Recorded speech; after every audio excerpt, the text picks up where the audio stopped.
को देख के सच्ची बात करो, रियली मैंने खुद कहा कि अब आपकी पूजा होने वाली है, हमारा नाम काट दो, सबका काटो और बोलो, ताकि लोगों में सारा मैसेज चला जाए।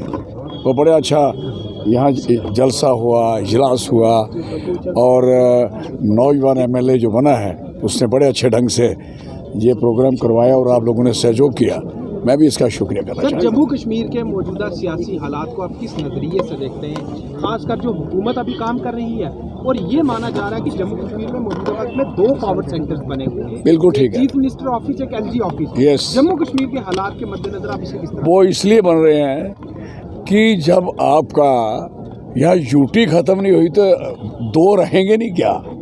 जब तक यूटी बने रहेगी तब तक यही हाल रहेगा। ये सरकारें, आप सोचो कि सरकारें उस तरीके से बन पाएंगी, चला पाएंगी, ये आसान नहीं है। ये जंग है, लड़ाई है। एक जंग जीती है कि सरकार उनकी नहीं बनने दी, और दूसरी है कि हम अपनी स्टेट को कैसे रेस्टोर करें। ये तो सड़कों पे आना पड़ेगा, सिंपल बात है, और हम तैयारी कर रहे हैं, सड़कों पे आएंगे और ये सारे मसले हल करेंगे। अदरवाइज ये बेशर्म लोग हैं, आप जानते हैं, ये कभी भी नेवर दे टॉलरेट, कभी बर्दाश्त नहीं करेंगे कि जम्मू कश्मीर पे कंट्रोल, ये कंट्रोल कर रखा है, रिमोट कंट्रोल से चलाना चाहते हैं हमको और हमारे अवाम को। ये अवाम को भी सोचना चाहिए। और दूसरा नंबर, अगर इनमें बड़ी ईमानदारी है तो इलेक्शनों में आप जानते हैं 34 सेक्शन है, यू नो बेटर। 34 सेक्शन कहती है कि कोई आदमी किसी से कोई इन्फ्लुएंस करके वोट नहीं लेगा।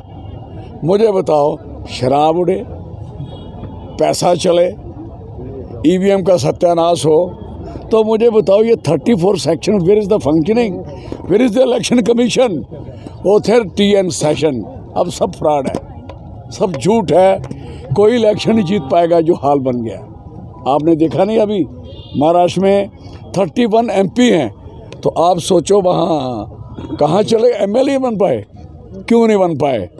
वो एक इकोनॉमिक सेंटर है पूरी कंट्री का, उसको कब्जा करना था, कर लिया।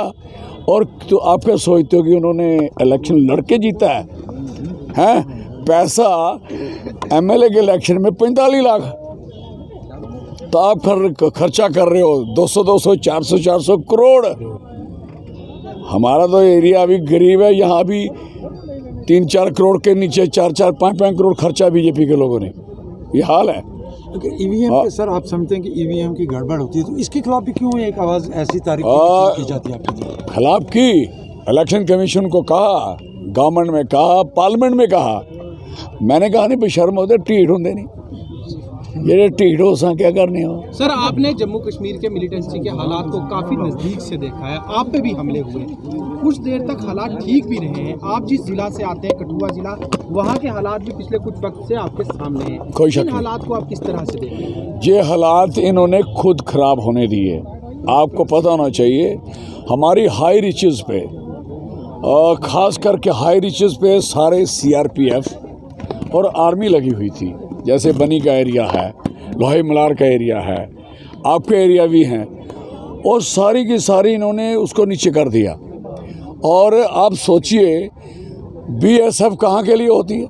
बॉर्डर के लिए, और बॉर्डर से उठाई तो कहाँ भेजी? इलेक्शन में।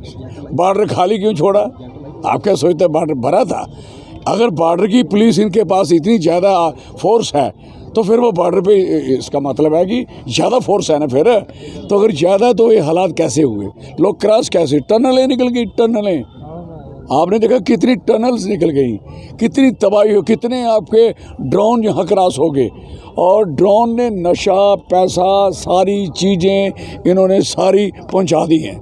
इसलिए देखो, इस सरकार को बदलोगे नहीं तो बचोगे भी नहीं।